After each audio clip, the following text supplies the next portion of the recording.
Well, Chris, I think you hit it exactly on the head. We're dealing with some connectivity issues, just like everyone here in Southwest Florida. We weren't able to move. We wanted to stay put so we can kind of continue what we were talking about earlier, Chris, Lisa, and that's the city just cloaked in darkness right now. If you look behind me, this is Del Prado, just north of the Walmart, and you really can't see more than a few feet in front of you. The only way we're even able to show you this picture now is due to a top light on the top of my photographer's camera.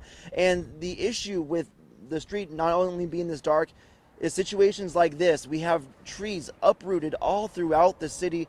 Driving down here from Fort Myers to Cape Coral, this is kind of what you're going to be seeing, and this really shows you the sheer force of these winds, able to completely uproot this tree, taking with it pipes. We have concrete, we have pieces of concrete that came on with it, and this tree is no small branch. It's actually going all the way out onto Del Prado, forcing drivers, which we've seen a few of them, we even showed you a few when we were live just earlier, having to go around these trees. So if you're out here right now, or you do have to travel, please go slow. We were about 45 minutes from this location on a regular day before something like this, and it took us over an hour, maybe an hour 15, just to get to this location because we were driving about 10 to 15 miles an hour. And I heard Trent talk about these wind conditions. My photographer actually is having to kind of hold herself steady. You can see the wind kind of moving throughout my jacket. Still some pretty strong gusts out here. It's definitely still being felt, and as I've been telling you guys about how busy these streets are, we have another vehicle making its way down the road right now. You'll see it kind of start to come behind me here, and as we watch these vehicles kind of make their way through Cape Coral, I guess a piece of good news I could tell you, Chris and Lisa, is the fact that we are also seeing emergency vehicles. You can see this car really having to slow down to be able to make it around this tree. This is pretty much bringing this 3-lane down to a single lane here on Del Prado. If you are just checking in with us right now, I'm on Del Prado Boulevard right here in Cape Coral, north of the Walmart, if that gives you guys a little bit more of some context.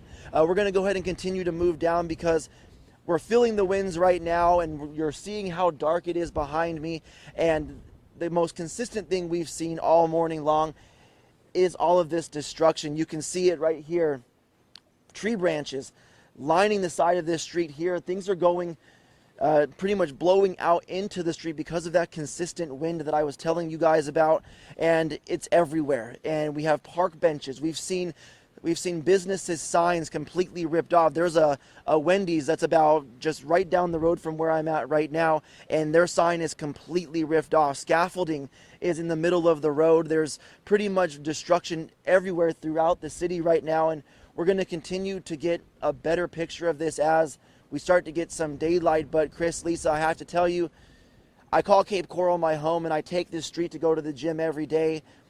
There's a feeling that comes with this when you prepare for something like this, but you get to see it firsthand. It really is shocking. Colton, thank you very much for that report and for showing us what it looks like right there in Cape Coral on the roads.